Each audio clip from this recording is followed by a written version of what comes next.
It seems that nowadays people are fearful of the three R's, and I'm not referring to the ones we've learned in school. I'm talking about reboots, remakes, and revivals. All of us have a movie or TV show we've grown up with and fondly remember, and the fact that it could come back many years later would be seen either with skepticism, yet open to a new perspective, or in complete rant mode, saying that the original is as good as it is and it should never come back. But then we have the fourth category in the group, and they are the continuations. The most recent examples I can think of right now for an American cartoon are The Legend of Korra and Samurai Jack. But there was a cartoon that came out 20 years ago that was a follow-up to its predecessor. Today, we're going to be talking about Disney's Doug. Created once again by Jim Jenkins, Disney's Doug focuses once again on Doug Funny, going through his everyday life alongside with his family and friends, but this time as a 12-year-old 7th grader. According to many critics and fans, Disney's Doug has been cited as a terrible cartoon that is nowhere near as good as the original. So much so that they pretty much ignore its existence. They added, for this new version of Doug, this weird whistling element to the theme song, which just completely destroyed it for me. I don't know, it just wasn't the same after that. Who didn't love Doug? You know, until Disney bought it and ruined it. His sleeves aren't that length! But is that true? Well, sit back and relax as we answer today's topic. Is Disney's Doug really that bad? Before we tackle such a big question, let's rewind a little bit to a few years earlier in January 1994. One of the last episodes of the Nickelodeon version was Doug Graduates, where Doug graduated from Bluffington School. Afterwards, the show was over, and Doug was being re-aired on Nickelodeon for syndication. Later on, he was finishing up with the Nick Jr. show Allegra's Window when Disney had offered Jim a proposition, buying his studio Jumbo Pictures in exchange for a brand new series of Doug. According to The Slimed, an oral history of Nickelodeon's Golden Age book by Matthew Klickstein, Jim was quoted saying, "So, should I stay with Nickelodeon, who was through with me, or get bought by Disney, where we get to create 65 new half hours of Doug, a feature-length movie, Doug Live for their theme park, toys, books, additional funding for development and production for many new series?" To quote a famous movie line, they made an offer we couldn't refuse. So, you have to put it in perspective to understand what was going on in Jim's mind. He had been with Nickelodeon since the 1970s, working on the preschool show Pinwheel right before creating Doug. So he had a long history with the network and the people behind it. Not to mention that as much of a groundbreaking show Doug was, it didn't become a critical hit compared to his Nicktoon counterparts like the Ren and Stimpy show and Rugrats. Doug ended first, with Rugrats ending its first run in April, and the Ren and Stimpy show ended in December. With the exception of a few compilation VHS tapes alongside with other Nicktoons, Doug didn't receive any merchandise. There were plans for a Doug doll, but it was never released. According to Nicktoons director Vanessa Coffey, there was a prototype of the doll right before it was scrapped for reasons unknown. Apparently, she still owns the doll. Plus, the mid to late 90s was where Nickelodeon was changing management and leaning towards more of a business route that many of the creators and producers weren't happy with. Sure, it meant a lot of money for the company, but it also meant more restrictions of creative freedom. A lot of people, from Paul Germain and Joanne Sullivan from Rugrats, Mitchell Kriegman from Clarissa Explains It All, and even Geraldine Laybourne, the first president of Nickelodeon, left the network and worked for the Disney Channel, where they would pursue in other projects. Paul and Joe created Recess, Mitchell created Bear in the Big Blue House, and Geraldine became the president. So it seemed that if Jim really wanted to tell more stories of Doug, he had no other choice but to leave Nickelodeon behind and entered into the world of Disney. On September 6, 1996, Brand Spanking New Doug premiered on Disney's One Saturday Morning block. As previously mentioned, the Disney incarnation of Doug focuses on Doug Funny and his new adventures growing up as a 12-year-old 7th grader. Along the way, there's the reintroduction of his friends Skeeter, Patty, Chalky, Al, Moo, and the bully Roger, with his companions Boomer, Ned, and Willie. There's also new characters introduced to the series, such as the teacher Miss Crystal and the 8th grade newspaper editor Guy Graham. And it even introduces characters referenced from the original show, such as Skunky Beaumont. Also, just like in the original, Doug is going through struggles with school and home life. But this time, things are changing around him, and he has to deal with them and learn the important lesson of adapting, or else he would get left behind. Now, right before I discuss about the negative aspects of the show, aka the reason why you clicked on this video in the first place, I want to showcase the positive of the series. what you're thinking, but Patricia, the show is the worst ever. Why are you defending it? Hear me out, and hopefully you'll see from my point of view. Number 1, it's a continuation of a series. Yeah, back in the 90s, if you weren't a book series, movie, or anime, a cartoon that continued right where the previous incarnation left off was a rarity. As mentioned before in my video about how As Told by Ginger was a groundbreaking yet overlooked Nicktoon, cartoons for the most part had standalone episodes so that kids who tuned in to a later season wouldn't get completely lost with a continuing storyline or character growth. In a time in which on-demand, Netflix, Hulu, or even the internet didn't exist, there was no way that a person could watch a previous episode of a TV show unless they caught it in a rerun or saw it on a VHS tape, official or recorded by a friend. So the fact that Disney's Doug took place a few months after the original Doug was actually pretty revolutionary for its time, and one that people don't give credit to. Also, when watching the series, there are references, homages, and little Easter eggs of the original, right down to one-off character cameos and events that occurred. Not to mention that the Disney incarnation was a lot more consistent with continuity than the Nickelodeon version. In episode 1, Doug's new middle school that he was attending was being built from the ground up, and throughout the first season, we see construction workers and unfinished rooms being built. There's also events that happen earlier on that are brought up in the later seasons, and characters partaking in certain activities that continue throughout the series. Now, the execution can be a major detriment to its own good, even so much as hurting the series, but I'll get to that later. But for now, Disney's Doug took a huge risk by making a new series that was continuing the story, not being a reboot, which would have probably been the safest thing to do.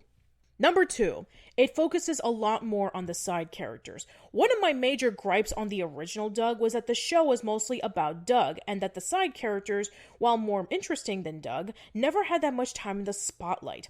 In my video on the 5 reasons why Hey Arnold was an improvement over Doug, I have received a lot of comments saying that it should be that way because Doug is the title character, and he should be the main focus.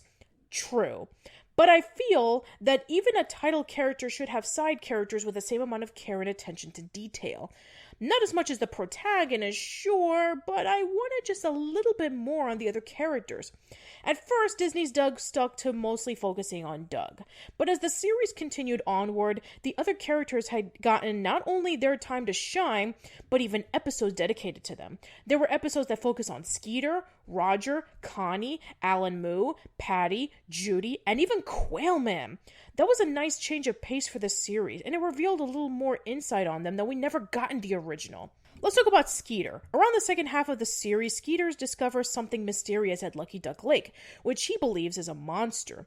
Episode then focusing on him trying to capture the monster and reveal it to everyone. Later on, people such as Mr. Dink, Roger, Alan Moo, and the nerdy AV Club kids get involved with trying to capture the monster, which then later on gets resolved in Doug's first movie. Then we have Connie. Oh, hi. I'm looking for Connie Benj. You're so funny, Doug. Connie? You look different. Thanks, Doug. I just got back from Camp Makeover. Whoa. What do you think of the new me? She can play the guitar, sing, and has occasionally been known for doing a little bit of gossip. As for Patty, one of the changes she went through was in the episode Patty's Dad Dilemma, where her dad started to date someone. Turns out the person was the teacher, Miss Crystal. She was shocked by this because not only was she not getting as much attention from her dad, but she was afraid that Miss Crystal was going to be a replacement for her mother. We were briefly told about Patty's mom by Skeeter in the episode Doug Rocks the House. Oh, that's the house you wrecked. What? Yeah, Patty and her dad moved out of that house 2 years ago, after her mom died.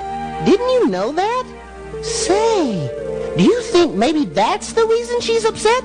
Because you destroyed her house? In the Disney version, at least we saw more on how Patty felt. It continued on in the series where eventually Mr. Mayonnaise and Miss Crystal got married, and she became Patty's new stepmom. It wasn't easy at first, but they got to know each other more and loved one another. Next is Judy. Judy is in her last year of high school and is excited to be moving on towards college. She applies to a school called Vold University. She has to put up with a snobby celebrity named Gwen Gauntlet so that she can get a good recommendation, and even has 2 episodes dedicated to her journey of going to college, titled Judy, Judy, Judy, and Judy's Big Admission. Finally, there's Quailman. In the Disney version, there were 13 episodes about Quailman. In the Nickelodeon version, The Adventures of Quailman was one of the highlights of the series. And it was nice to know that the writers knew. While not as memorable as the Nickelodeon version, they tried some new things for the Disney version, such as new villains like the Golden Salmon, the Annoying Steward, and the Dark Quail. They even brought back Dr. Klotzenstein. Even Jim Jenkins liked the Quailman episodes of Disney's Doug, with the Dark Quail saga being his all-time favorite episode of the series. It's too bad that Race Canyon or Smash Adams weren't given the same treatment, but if we had to choose one of Doug's alter egos to get episodes on, it has to be Quailman. Now, to be fair, not all the characters were treated that good in the Disney incarnation. Oh, trust me, we'll get to that in a minute. The bottom line is that I wanted more character development in Doug. It was treated somewhat decent in the Disney version, and that's good enough for me. Moving on. Number 3. Most of the original cast and crew returned for Disney's Doug. This may sound like a no-brainer, but if there's a new incarnation of a cartoon, there will be talks about replacing them with new voice actors, writers, artists, and animators. There could have been a change in the art style, the writing, and the voices that we've come to know in the Nickelodeon version to make it more fitting for a Disney cartoon. Take the most recent example being the Powerpuff Girls reboot. Most of the people involved in the original were not involved in the reboot, and it was apparent from the different art style, the animation, the writing, and the voices. People hated it because it didn't feel like the show that they've grown up with 20 years ago. But in Disney's Doug, they were able to get veteran writers such as Ken Scarborough, Joe Fallon, Alan Higgins, and Mine Steinglass to work on the episodes. Fred Newman and Dan Sawyer returned for the music, and most of the voice actors such as Connie Shulman, Fred Newman, Alice Playton, Eddie Korbick, Becca Lish, and Doug Priest returned to portray their respected characters. It's always a nice treat to see and hear the people who worked on the original show for a new incarnation, and they were able to fit into their roles like a glove. It made sense since the time that it took from Nickelodeon's last episode of Doug from the Disney version was about a year, so it wasn't a large chunk of time for them to lose their touch. Again, not everyone from the Nickelodeon version was able to make it to the Disney version, but I'll discuss about that later. Alright, I already stated the positives of Disney's Doug. Now let's get to the negatives. Strap yourselves in, people. We're in for a long and bumpy ride. Let's start off with number 1, the very first episode, Doug's Last Birthday. This episode is a textbook example on how not to do a first episode, especially if it's a continuation of a TV show that a lot of people grew up with. For fans of the Nickelodeon Doug, it's a giant flaming middle finger of everything we knew from the previous incarnation gone in one fell swoop. Let's make a list of all the changes, shall we? First off, Doug sounds completely different. That's because he's not voiced by Billy West, but instead by Tom McHugh. While I give Tom a lot of credit for trying his best to sound like Doug, it doesn't feel right. To me, Billy West will always be Doug to me. The reasoning on why they couldn't bring Billy West into Disney's Doug was because he was becoming a prominent voice actor at the time, and he was too expensive for Disney to hire. A few years prior, when Billy was doing Doug as well as Ren and Stimpy and the Howard Stern Show, he wasn't well known then. The only other voice role he did prior to the two Nicktoons and the radio show was the 1988 cartoon Beanie and Cecil, which was produced and directed by John Kricfalusi, the creator of Ren and Stimpy. Billy was very upset that he wasn't called back to voice Doug again, and still to this day, he hates the Disney incarnation. I couldn't watch it. I'd go to watch it, and the guy would have a perfect opportunity to make a great choice, and he would go, ah! You know, and I'd be like, I can't listen to this, that fool, that young fool. But, you know, you learn. I don't know what happened in the show. It's gonzo. But the Nickelodeon one was fun. And he was, painfully average 11-and-a-half-year-old. And this is my dog, Pork Chop. And, this is my friend Roger, but he's not really. He's kind of a bully. Hey, loser! Oh, world! Get out of my way, loser. Vote no on question 2. If you don't like it, write your congressman. Better yet, if you don't like it, vote for this! Anyway, what were we talking about again? Oh yeah, the first episode of Disney's Doug. Second thing is that Doug's age and the day of his birthday is not consistent. According to the first episode of the Disney version, his birthday is in August, right at the dab end of summer, and he was turning 12. There's a Nickelodeon episode called Doug's Birthday Present, where his birthday was approaching, and we have this scene where he visits his dad at the photo studio. I was starting to wonder if I'd ever see Dad again. So finally, I went over to his studio one day after school. So, school is still occurring before his birthday, huh? I've gotten a lot of comments from people on my Why Doug Was Influential with His Simplicity video that Doug was 11 years old in the Nickelodeon version since the beginning. So if Doug was always 11 when moving to Bluffington, then he should have celebrated his 12th birthday in the Nickelodeon version and turned 13 in the Disney version. It's either I'm wrong or I just pointed out 2 continuity errors in the show. Whatever it is, it's a glaring plot hole. Third thing, Doug and Skeeter walk into the Honker Burger to get some food, only to find out that it had been shut down and replaced with a French restaurant called Chez Honk. Seriously? The Honker Burger is gone? In the original, it was an iconic location where the kids would hang out around after school. It's the second best burger joint in Nickelodeon history. Why would you get rid of it? How did you get rid of it? I'll get to that in a minute. Fourth thing, and this is one of the major ones, Roger becoming rich. It's not the fact that he's rich, but how he got rich and his attitude of becoming rich. Let's start off with the first issue. The way that Roger and his mom got rich is one of the most contrived plot points I've ever seen. Started when the town discovered the old middle school had a slight termite problem. They discovered it too late. No daughter of mine is going to a school that's made of dust. I'll build a new one myself. Now let me think. Where's the perfect place for the new school? How about getting rid of all those icky trailers, Daddy? They're ugly. Hey, she's right. It's perfect. Let's kick him out. BB, if your dad is building a middle school and you yourself are going there, wouldn't you like it to be in a nice area? Oh well, whatever. Buy this land for little animals to run free on? Absolutely. Trust me. I likes animals. I guess I can sell it to you cheap then. And the historic deal was sealed. The school was more than halfway done when my mom found her old contract with Fat Jack. You own the land under your trailer? Yes, and I still own it, Mr. Bluff. Our land was smack dab in the middle of the new school. Mr. Bluff bought the land for me. Come on, Roger, we're moving. What? No way! All my memories are here. Everything I ever cared about. We're gonna be rich. Hey, how about my new house? The house next to ours? How nice. Hey, blame yourself, BB. It's your fault after all.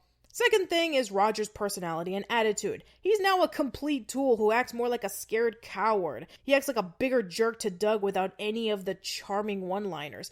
And it's always flaunting his money whenever he sees the most menial things that he wants. What made Roger so charming was that because he grew up in a trailer home with a single mom and not having the best grades in school, he became a more relatable bully. He teased everyone because it seemed like he was trying to make himself a higher up compared to everyone else, especially his friend Willie, whose dad was the mayor of the whole town. But now that's thrown completely out the window. Good job, writers. Oh yeah, and one more thing. Roger's voice is different as well. This time he's voiced by Chris Phillips. Again, Chris does an admirable job of trying to sound like Roger, but it's just not the same. Hearing Tom as Doug and Chris as Roger just reminded me on how great of a voice actor Billy West was in bringing those characters to life. You remember Fat Jack? Yeah, he was responsible for the Honker Burger shutting down. Fat Jack used that money to buy the Honker Burger.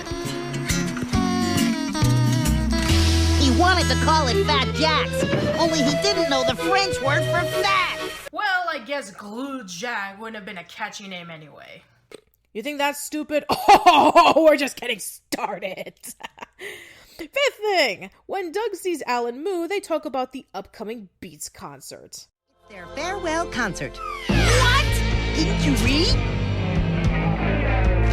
They're breaking up. Seriously, what?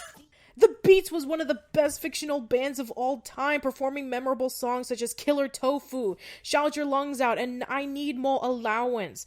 Next to Quail Man, The Beats was one of the major highlights of the original Nickelodeon Doug series. Why did they break up? Earlier today, the band held their last press conference to explain the cause of the division. shut up! You shut up! Don't tell him to shut up! Wait, don't tell him not to tell him to shut up!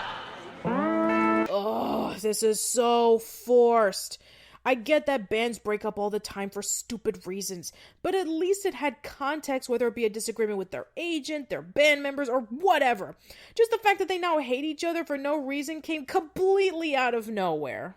Sixth thing, when Doug announces to his family that he wants to cancel his birthday because of all the changes happening to him, Judy reveals this little detail. You do this every year. I do not. Don't you remember when you were 2? You canceled because of a dirty diaper. And then 5, the infamous Trike episode. 6, the clown. 7, the pony. 8, Grandma Opal. 9... Okay, you made your point. Now, I can understand Doug wanting to cancel his birthday in the Nickelodeon version because in that episode, his father was too preoccupied with his work and would arrive at home late or not at all. Even when it's the day of Doug's birthday, at first it's somber because Phil isn't there to celebrate. But when he shows up, Doug tells him that what was important was not having lots of money for presents, but having his dad around. But knowing this, it makes Doug look like a clingy person who wants things to stay the same. Which, it's true that there were times where he was like that in the Nickelodeon version, but then he slowly opened up to trying new things. And then there's this. Of course, when you were 11, you canceled it because you didn't want to move to Bluffington. What if you got your way? You would have stayed there with your pals Arthur and Buster. Oh God, please do not remind me of a good slice of life 90s show I could be watching right now. At the end of the episode, it's revealed that Doug's mom is pregnant. Now I know that there are a lot of things I could have pointed out, but the rest to me are nitpicking. Skeeter growing taller, Connie losing weight, Patty getting her hair cut and going to homeschool in the mornings, and Doug wearing a longer sleeve shirt. But you get what I'm saying. The first episode added in so many changes that it's a massive joy kill. For a lot of people, this was the end of Doug for them, and trust me, I don't blame you.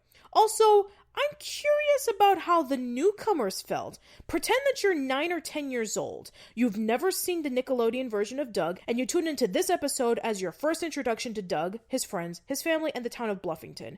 You probably would have been lost and confused. You're just getting to know these characters for the first time, and all of a sudden there's a whole bunch of changes happening left and right, and you don't know how to feel about it. Remember, a first episode is crucial for a TV series. It introduces the characters, setting, and story. For some, it's the first and only shot they'll give to see if they're invested of watching a show in its entirety. Sure, a TV show can start off real slow and get better as time goes on, but there has to be the right amount of exposition and character introduction to kickstart a good show.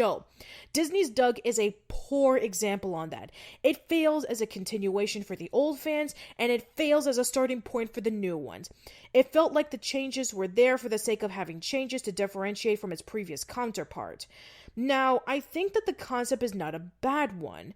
It could have been good if they only did maybe 1 or 2 changes and the rest would have happened gradually. I think it could have benefited that Disney's Doug would have had maybe a 90-minute TV movie that took place right after Doug's graduation from Bluffington School, and we got to spend time with him on his last summer as a kid right before leading up to his 12th birthday, where he learns about change and growing up. I know that this is the slice of life equivalent of what happened to Phineas and Ferb, Gravity Falls, and Ben 10, but hey, they worked for a reason. Plus, all these changes happening in only 2 or 3 months between the end of Nickelodeon's Doug and Disney's Doug is completely unrealistic. A time skip where major changes occur really leaves a massive impact on the viewers when it takes place at least 6 months minimum, or at the maximum, decades. Like in an anime such as Dragon Ball Z, One Piece, or Naruto, or if the time skip happens in real time where the characters start off with a certain age and grade and end up in a different grade and age, such as Told by Ginger or Azumanga Daioh. But at the end, the changes that happened in the first episode of Disney's Doug were jarring at best and unnecessary at worst. Dedicated a good chunk of this video to this topic, but trust me when I say this, the first episode of Disney's Doug is one of the biggest problems in the entire series. So that means it can only go up from here, right? Not necessarily. Number 2 is that the early episodes start off really rough, with Doug acting like a mean-spirited jerk. In episode 2, Doug's New School, it starts off with Doug and his friends attending their first day on their new middle school. But one of the major problems is that there's no name yet. So, by a contrived moment involving with the middle school still under construction, Bill Bluff and the principal, ex-Mayor Wyatt, distracts him by letting the kids come up with the name of the school, and the winner would have the school named after their idea. During the episode, Doug becomes unlikable to Patty, thinking that his name for the school was better than hers. I put the school initials on the front. Doug, don't you know what the initials of learning is educational spell? What would we cheer at games? Win one for the big lie! Maybe. What do you care anyway? You don't even go to this school. Doug! Wow, what a jerk. At the end of the episode, who won the contest? The answer is no one. Decided to name it BB Bluff Middle School after my princess.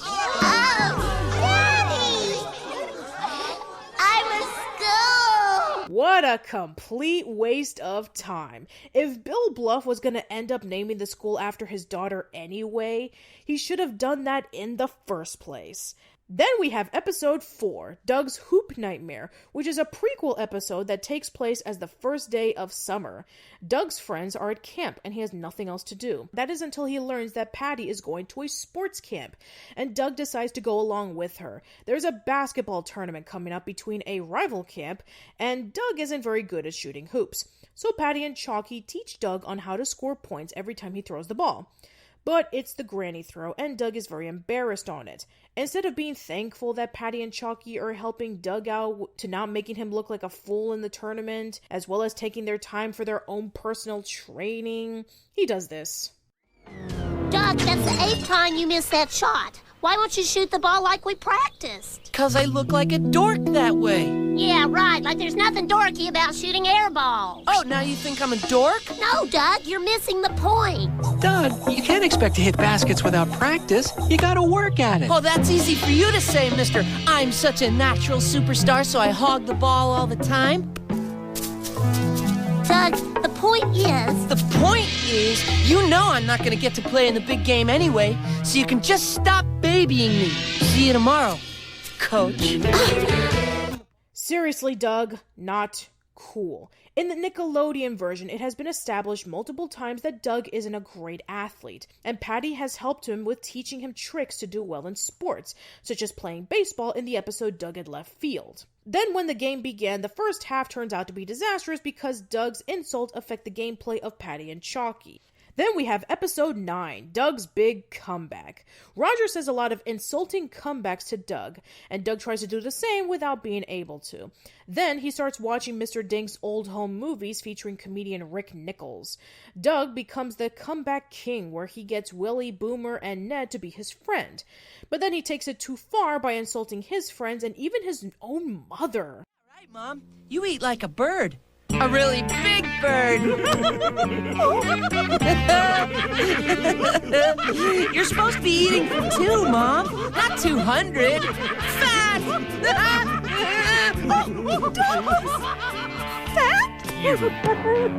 Dude, your mom is pregnant.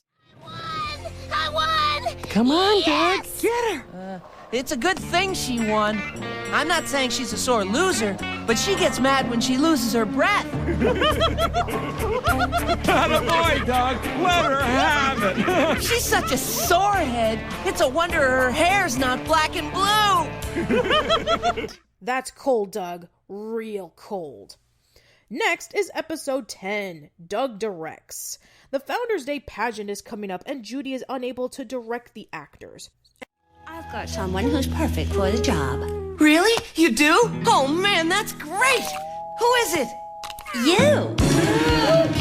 The only question is what method you'll be using. Coleslawski or Sauerkrautsky? Both? That's impossible. Sauerkrautsky believes that the director must help the actor channel his sensory energies in order to best articulate his inner motivation. And Coleslawski? You're the general. The cast is your army. And which one does he choose?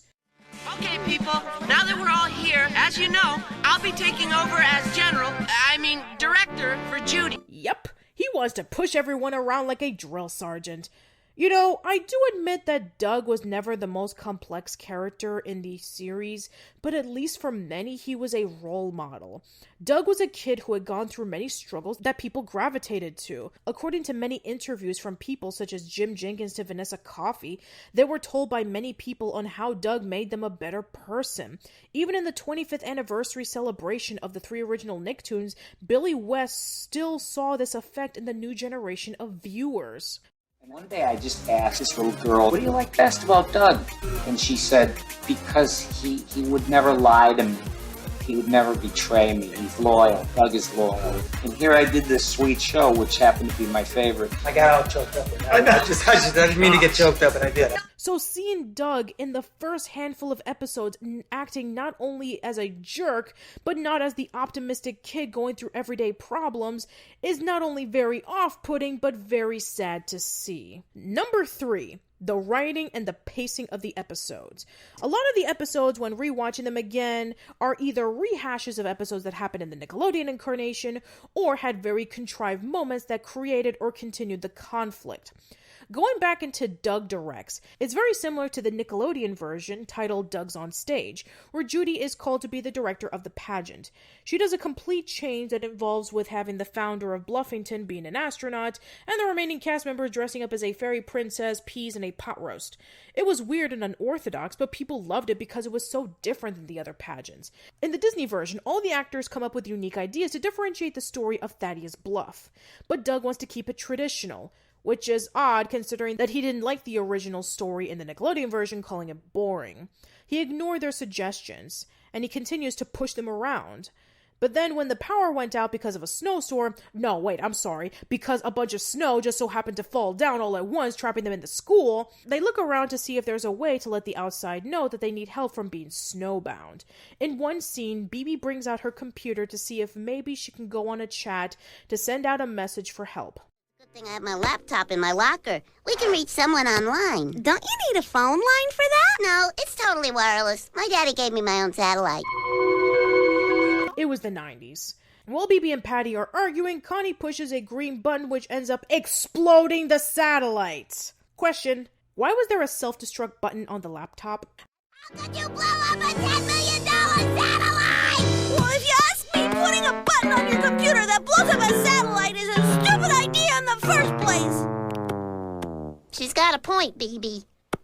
I don't care if you bring it up. It's still stupid and contrived. It's like if I pressed a button on my laptop and all of a sudden...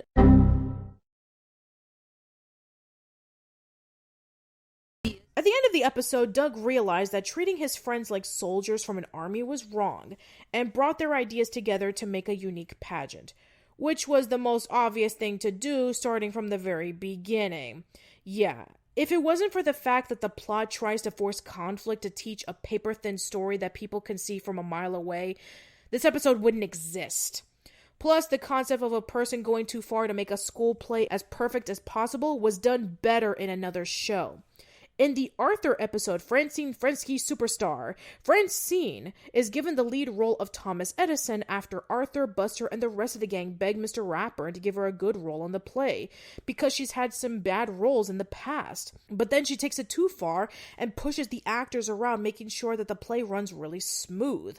You can understand Francine's frustrations in this episode because this is her first time having a lead role in a play that doesn't involve with anything painful or physical. She just wants the others to have the same passion, although her actions were a bit too abrasive. The ending is more satisfying too, and it's a pretty good episode. Wait, hold up. Joe Fallon wrote that episode? The same Joe Fallon who wrote Doug's Last Birthday and Doug's New School? Life doesn't make sense. The next episode I want to talk about is Doug's Bloody Buddy, which is a Halloween episode. In it, Skeeter is seen up the highest tower at the school, where a bunch of bats are hanging around. Connie spreads a rumor that the reason why Skeeter is up there was because Skeeter is actually a vampire. At first, Doug doesn't believe it, but then when he finds a book on vampires in Skeeter's room, Doug fears that he is one. When Skeeter throws a Halloween party, no one shows up because they're afraid that they'll turn into vampires. Unfortunately, not only is this episode a step down compared to the Nickelodeon version, which at least had a cool phantom ghost in it, but this is once again another concept done better in another show. In the Hey Arnold episode, Sid the Vampire Slayer, Sid thinks that Stinky is a vampire after reading a book about them. I think that the cartoon hero said it best when discussing about it in his top 20 Hey Arnold episodes. Now, ordinarily this might be a little suspenseful, but I think a lot of the comedy in this episode comes from the fact that you know Sid is wrong from the beginning, so his paranoia becomes funny instead. Another episode I want to cover is Doug's Minor Catastrophe, in which a new snack called Knickknacks are being sold in secret by Roger after learning that it's only for people 18 and up. People are addicted to it, and Guy tells Doug to write something positive about the Knickknacks after Doug learns that it could be bad for you. So yeah, knickknacks are Disney's Doug equivalent to tobacco when people are chewing on it and spitting it out. Wow. After learning about the recipe for knickknacks, it turns out that it has a severe side effect: paralysis. Oh wow, I must say, Disney's Doug, that's a pretty severe side effect. How are you going to showcase paralysis for those who have taken too much knickknacks? It turns out knickknacks can actually cause your mouth to freeze shut for a while, sometimes for a whole day. Yup, the biggest side effect that kids go through is the same result if you glue your lips together. Again, Hey Arnold did this better. At least they hinted at Miriam's alcoholic problem with her drinking smoothies, and Chocolate Boy's addiction to chocolate was the same equivalent as somebody taking drugs. Good idea, Disney. Weak execution. Another thing that's different from Disney's Doug from Nickelodeon's is that instead of 2 episodes running for 11 minutes, it's 1 episode running for 24 minutes. Some of the episodes' pacing is okay, while others tend to drag. Again, Disney's Doug took a risk to try a different format, but for Doug's case, it doesn't work. Since the focus is mostly about Doug, staying on the same plot tends to be a little bit tiring, and it would be nice to get a break from either another plot featuring another character or having a different episode playing afterwards. With Hey Arnold, they have 2 episodes in every episode, but at least they focus on other characters and having different situations happening to them. With As Told by Ginger, it's 1 episode running for 24 minutes, but it's featured in the perspective of 2 different characters with 2 different settings. It gives variety where both incarnations of Doug mostly lack. Number 4, the new character additions and the old side character portrayals. Like I said, this was one of the most positive things about Disney's Doug, focusing on the side characters. But unfortunately, this is a major detriment to the show. For the new characters, let's start off with Guy Graham. Guy is an 8th grade newspaper editor that Doug is acquainted with in the episode Doug's Great Opportunity, where he draws a cartoon sketch and Guy hires him to be in the school paper. Later on, he becomes a bit of a jerky rival where he develops a crush on Patty. He wasn't a bad character. There were some moments where he was okay.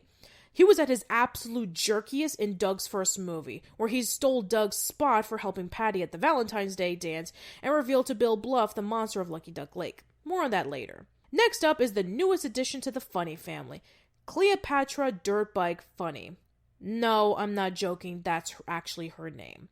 Dirtbike's addition could have been a great opportunity to showcase Doug as a big brother. Throughout the Nickelodeon run, Doug was the little brother to Judy, but now Doug was no longer the youngest in the family. There could have been a slew of great lessons to be taught to the kids who were also having a new brother and sister in their household. But that opportunity was wasted.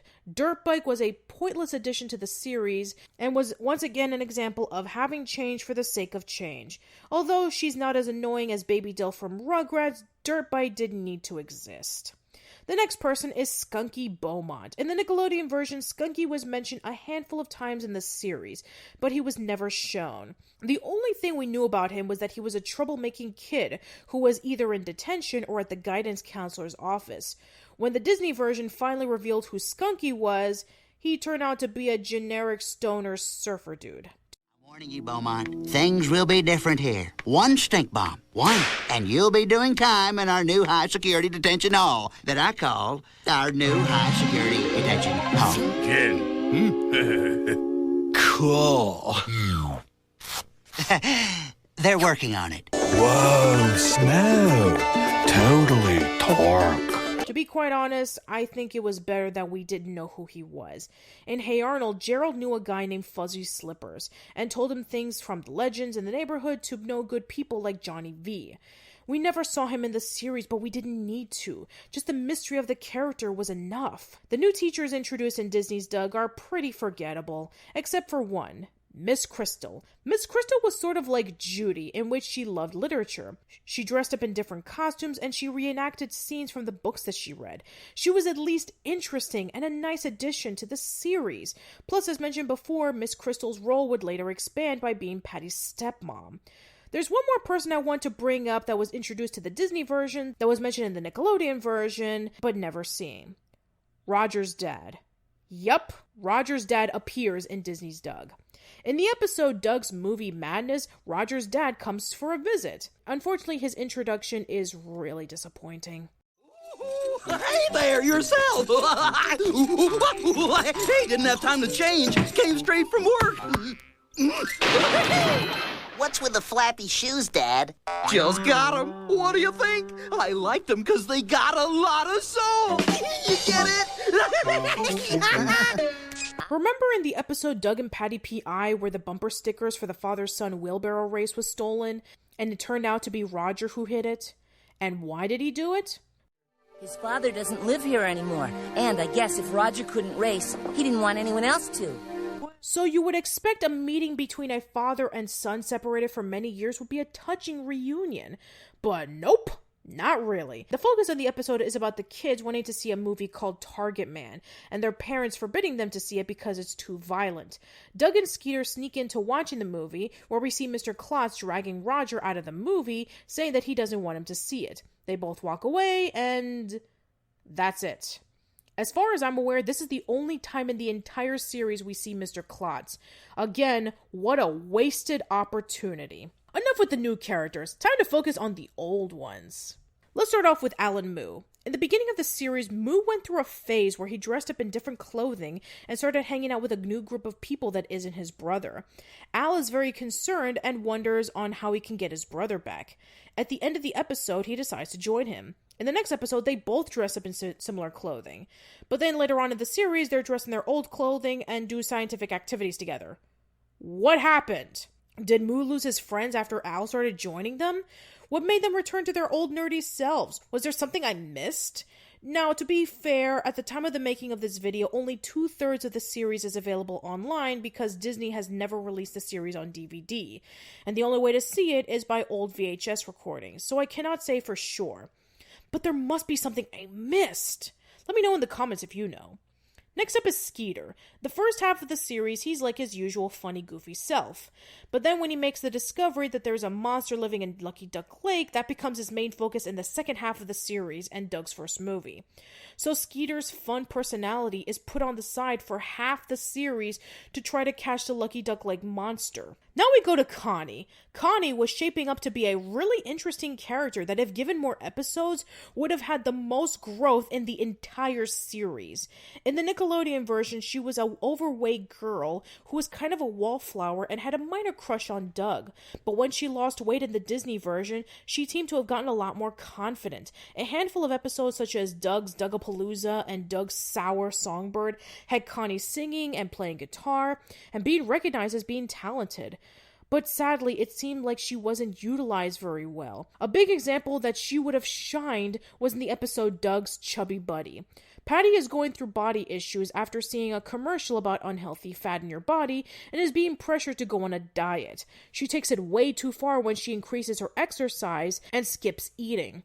This would have been a perfect episode for Connie. Connie went to a weight loss camp and has probably learned tips and tricks about eating the right foods and exercising.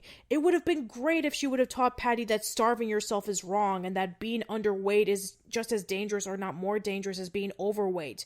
But no, this never happens in the episode. We just have BB using a machine to determine what food she'll eat, even though it's mostly junk food.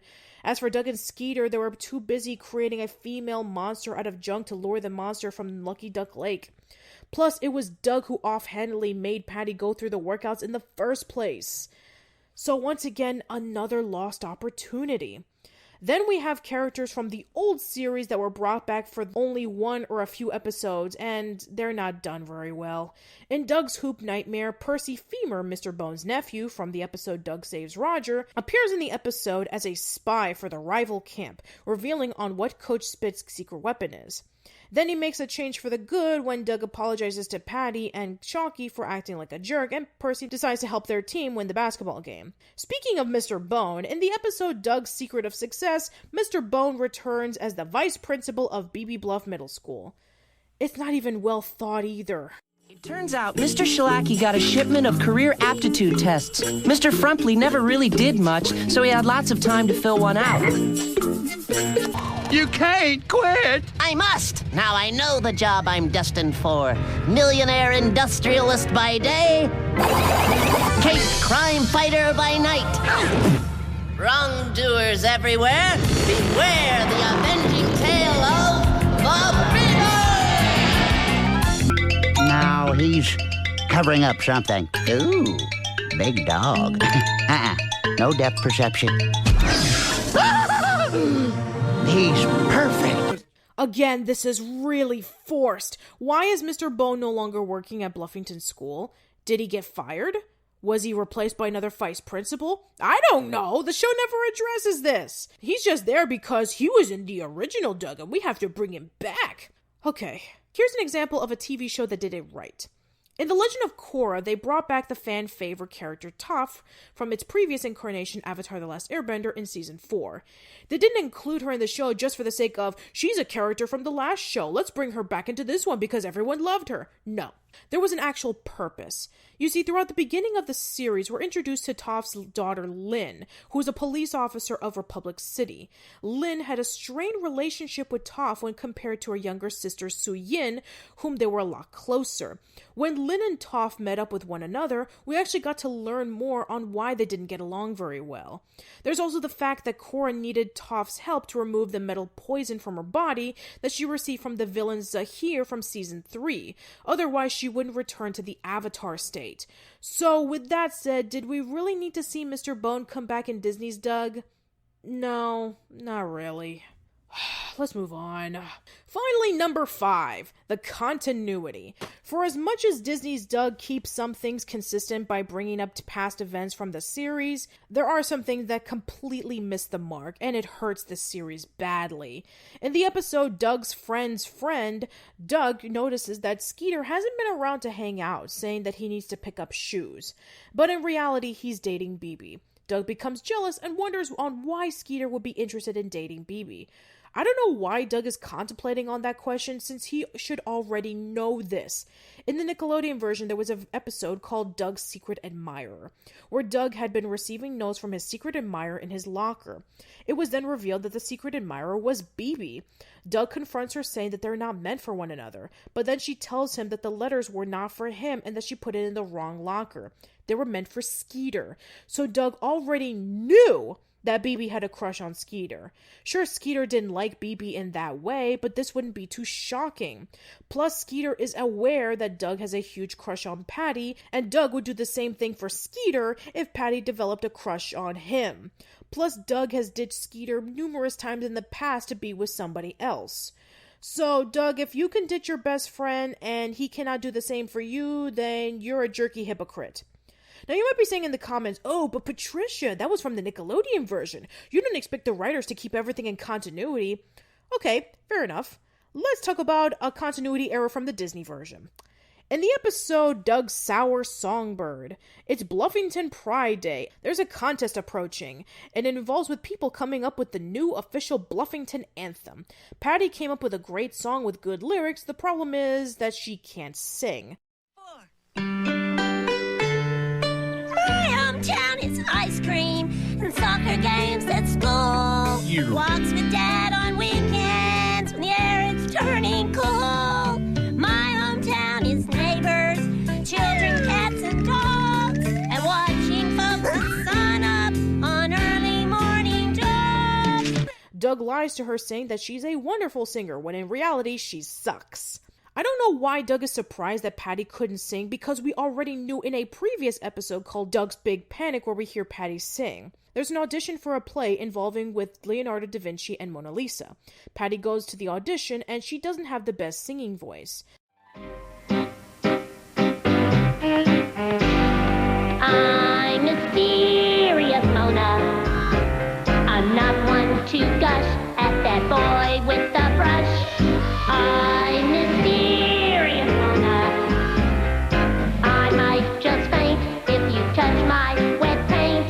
Mysterious Mona, that's me. Okay, Patty didn't have the greatest singing voice ever, but she gave it her all. Finally, we go back to the episode Doug's Secret to Success, where Guy invites Doug to a secret club led by Bill Bluff. When Doug refuses to stay in the club and wants to return to hanging out with his friends, not only is Doug kicked out of the club, but Guy is as well because he was the one who brought Doug in the first place. But in later episodes, Guy is friends with Bill Bluff again and hanging out at his parties. Again, I know that not all the episodes are available online, but when did Guy get back to Bill's good graces? What did he have to do to be accepted again? I have no idea, and this friendship will be a big focal point in Doug's first movie. Like I said earlier in the video, it's great that they were able to keep some things consistent, but then moments like this should have been cases in which the writing needed to be a little bit more tighter. Well, that's all I have to say about the pros and cons of Disney's Doug. Now it's time to answer the big question. Is Disney's Doug really that bad? Sort of. As a follow-up to the Nickelodeon version, it's a massive step down. It has a rough start with all the major changes and removals of everything we liked about the show happening at once and adding things that weren't necessary. Plus the forgettable music, the inconsistent continuity, and Doug acting like a jerk in the early episodes really hurt the quality. But as time went on, it had gotten slightly better. It seemed that the writers were really getting into the groove on what they could do for the Disney incarnation compared to the Nickelodeon version. However, it wasn't enough. A major problem that I noticed when looking back on the show was that it had a weird amalgamation of having too many changes and not enough changes. What they didn't change enough was the structure.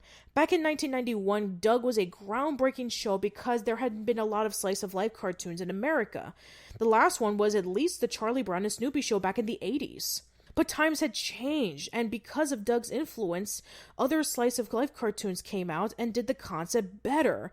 There were two cartoons that came out around the same year as Disney's Doug, Hey Arnold and Arthur. Yes, Arthur was based off of a book series back in the 1970s, but a lot of people were first introduced to Arthur Reed and his friends in the TV series.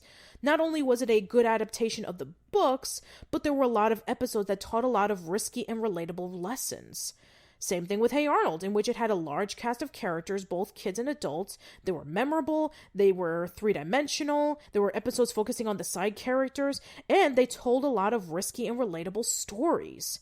Later on throughout the late 90s and early 2000s, we had plenty of other slice-of-life cartoons. Recess, The Weekenders, Pepper Ann, Lloyd in Space, The Proud Family, As Told by Ginger, and more. Slice-of-life cartoons were much more abundant than the earlier 90s, and Disney's Doug didn't take enough risk to stand out compared to the competition. So the kids who grew up with Nickelodeon's Doug and watched Disney's Doug, they were insulted by the many changes that happened. The kids who didn't grow up with Nickelodeon's Doug had other slice-of-life cartoons to watch that were more superior. Now, if you were to ask me which is better, Nickelodeon's or Disney's take on Doug, Nickelodeon's hands down. Even the voice actors and writers agreed to this. We now go back into Slimes, an oral history of Nickelodeon's golden age, to delve more into this topic. On pages 232 and 233, they point out that the Nickelodeon version was the superior version. Even Jim Jenkins himself said this. He was quoted by saying, "I will confess that I took my eyes off Doug too much during the Disney days once I got overwhelmed with all my responsibilities. The Nicktoons Doug stories were the most autobiographical, and I was the most hands-on with their creation." It's true. Jim wasn't as involved with the Disney version because he was working on other TV shows and projects. On September 13th, 1997, 1 year after Disney's Doug had aired, Jim and his collaborator David Campbell created 101 Dalmatians, the animated series, based off of the huge success of the live-action movie from the previous year. On March 15th, 1998, Jim created the Playhouse Disney cartoon PB&J Otter. So the fact that he was working on 3 cartoons roughly around the same time meant that he didn't have as much time to put all of his focus on Disney's Doug compared to in the Nickelodeon version where he had full creative control. After all, Allegra's Window debuted in October 1994, 9 months after the Nickelodeon Doug ended, so he had plenty of time to work on both shows. There's also 2 things he wanted to do for Disney that didn't turn out as well as he had hoped. Remember when I said that there was more focus on other characters such as Judy and Quailman in Disney's Doug? Well, in particular, the episodes Judy, Judy, Judy, and Quailman 6, The Dark Quail Saga, were unofficial pilots for potential spin-off series. The Decider article confirms this when they were talking about how much fun that they were doing the Quailman episodes. Plus, our interviews with Jim is a double confirmation. And it was just seeing her, aside from quoting Shakespeare, like when she was, when she did the plays and everything, it was just, we always wanted to see her, like, explore more of her becoming more of an actress and going to Hollywood and everything. I think that'd be so wonderful. Yeah, in fact, I was thinking to myself, it would have been really nice if we would have had a spin-off series based off of Judy. Oh, my God. That'd be great. Boy, you read my mind. We were working towards that. Borrowing from Cary Grant, a predictable line, I guess, but him saying Judy, Judy, Judy. That was going to be the name of the show. We even compiled her best scenes and took that to Disney and said, "Come on, let us do this spinoff. She's so fun and kooky, and it'd be a great, strong female lead and all that." But it didn't quite come together. But it's a brilliant idea. Obviously, I'd love to do that. It's a shame that this didn't happen because I would have loved to have seen both of these shows.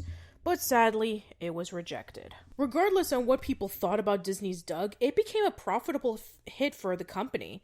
There were toys, books, a live-action show that was performed in Disney World called Doug Live, and of course, the movie. For a lot of people, they know about Disney's Doug because of Doug's first movie, either by watching it themselves or seeing the Nostalgia Critics review on it. Now that I've seen the TV series before watching the movie, yeah, I know, right? What a concept. I can tell you now, in my personal opinion, after seeing the show and after watching the movie, it's not awful. It's just really, really mediocre. So throughout the series, Doug, Skeeter, Roger, Al, Moo, and the AV Club kids were trying to get proof on the monster of Lucky Duck Lake. Half of the TV series was dedicated to that. Now, we finally get to see what the monster really looks like. Drum roll!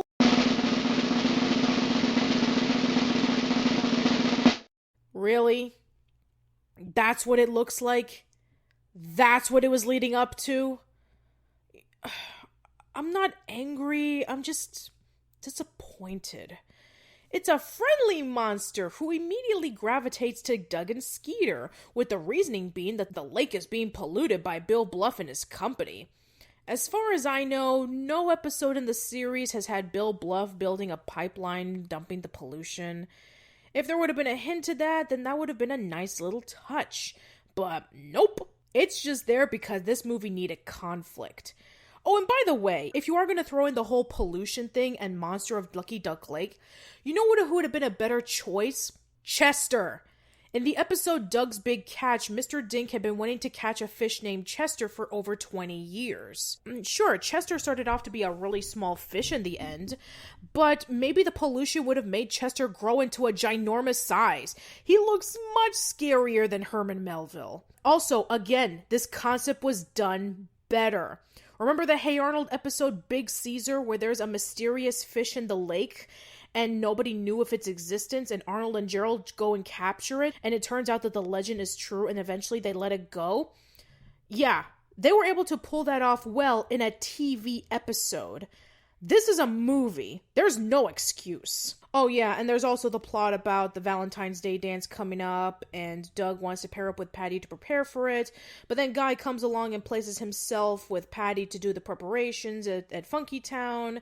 Again, I know that Guy was a bit of a jerk in the TV show, but he wasn't this jerky. He was kind of nice to Doug, and he had a charismatic personality with everyone around him. But here, he's really unlikable. But I suppose it makes sense because Roger's main plot in the movie is being cared for by a robot with a woman voice whom he's sick of having around. So our main bully in the TV series is now nothing more than showing off wacky shenanigans with a robot. Lame. The big climactic ending is very weak, too. They find a new lake for the monster to swim in and get him there right before Bill Bluff captures him. BB stops him from continuing his plan of capturing him. Mayor Dink reveals that he's polluting Lucky Duck Lake in front of the news, and the movie ends with Doug and Patty dancing at the pier of the lake. You know, as much as I give Harold the movie a lot of flack, at least it had a really cool action-packed climax. Doug's first movie didn't even try. It just feels like an extended episode of the show or a TV movie. And guess what?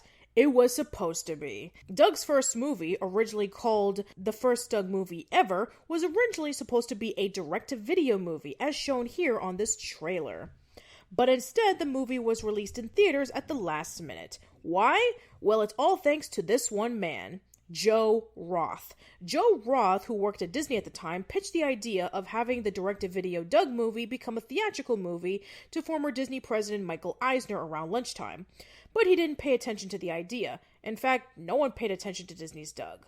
But then a little movie from Nickelodeon called The Rugrats Movie came out in theaters and made over $100 million, making it the first animated movie not done by Disney to make that kind of money. Combined with showing a VHS tape of Doug to his 10-year-old daughter and her loving it, Joe's proposal was actually approved. So yeah, Disney didn't release Doug's first movie in theaters because they wanted to tell a bigger story than what the TV show could do. They did it because of the Rugrats movie and its huge critical and financial success.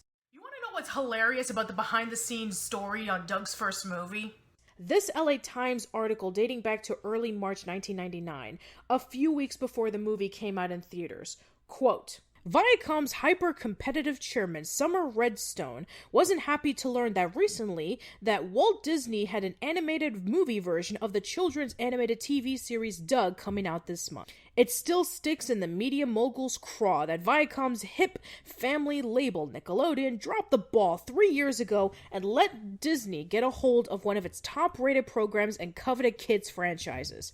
The result is sweet vindication of all sorts for Disney, whose pockets Nickelodeon could have picked for years when it came to children's programming. If the movie is successful, the Doug franchise could be worth more than $100 million to Disney. When Nickelodeon failed to exercise its option to order 13 new episodes of the show after the first 52, Disney snapped up the franchise in early 1996 to make a multi-million-dollar deal when the show's creator Jim Jenkins and his partner David Campbell.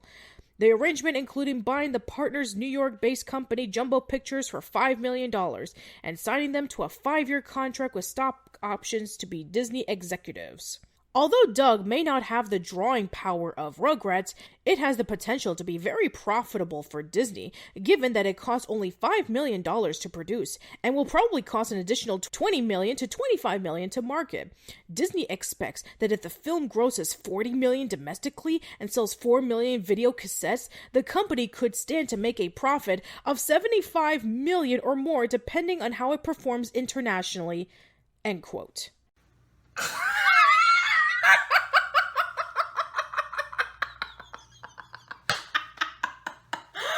Oh my god, that is so hilarious.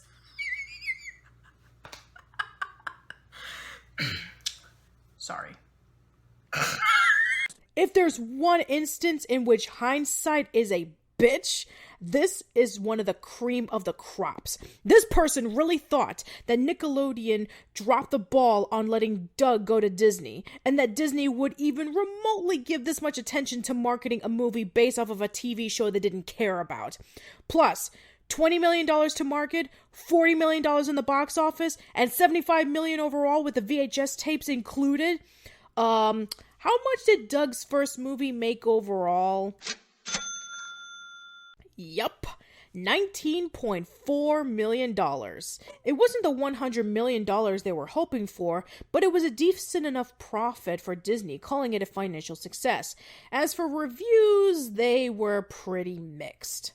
Also, fun fact, the DVD release of Doug's first movie didn't happen until July 20th, 2012, 13 years after the movie's theatrical run. even though that DVDs were around during the time of Doug's release in theaters. Yeah.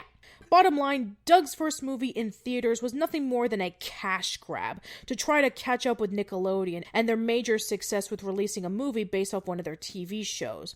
In conclusion, Doug's first movie as a TV movie is okay. As a theatrical movie, it's very disappointing. Before I wrap up this video, I have one more story to bring up. On August 2016, during the celebration of the 3 original Nicktoons' 25th anniversary, Entertainment Weekly interviewed Jim Jenkins, Arlene Klasky, and John Kricfalusi about if their respected shows would ever get reboots or TV movies ever since the announcement of Hey Arnold the Jungle movie. Jim was quoted by saying that Disney had the rights to Jumbo Pictures and any new Doug projects. He even had an idea of what the story of a TV movie would be about. It would have taken place years later in New York, where Doug and Skeeter were roommates. Judy was performing in off-Broadway shows, and Patty and Doug might not even end up together. Jim would have done it in a book if he could, but when he pitched it to Disney, they had shown no interest in bringing Doug back. Which at the point with Disney doing very well financially with their animated features and obtaining the rights to Star Wars and Marvel, something like Doug wouldn't be on their minds. You know, it's really sad to know that most likely we will never see a continuation of Doug in a TV movie compared to what Nickelodeon is doing with their shows such as Hey Arnold, Rocko's Modern Life, and Invader Zim getting a second chance. But then again, since it's a follow-up to Disney's Doug, would fans be excited over it? Most likely no. I feel that Jim deserves a chance to tell at least one more story about Doug Funny and his friends, because at least we know that he'll put his all into it, more so than what he could do for Disney's Doug. I'm hoping that someday Disney would give him a shot, but in the meantime we can only wait and hope until the day comes. So final words, Disney's Doug is a very flawed continuation of the classic Nickelodeon version. It does too many unnecessary changes to the show which made the original fans stay away, and it doesn't do enough changes to generate towards the new generation. While the show is not completely awful, it's not flawless either. I recommend that you watch a few episodes for yourself to draw your own conclusion. Until then, that was the end of the chapter of this story, and we'll see you next time.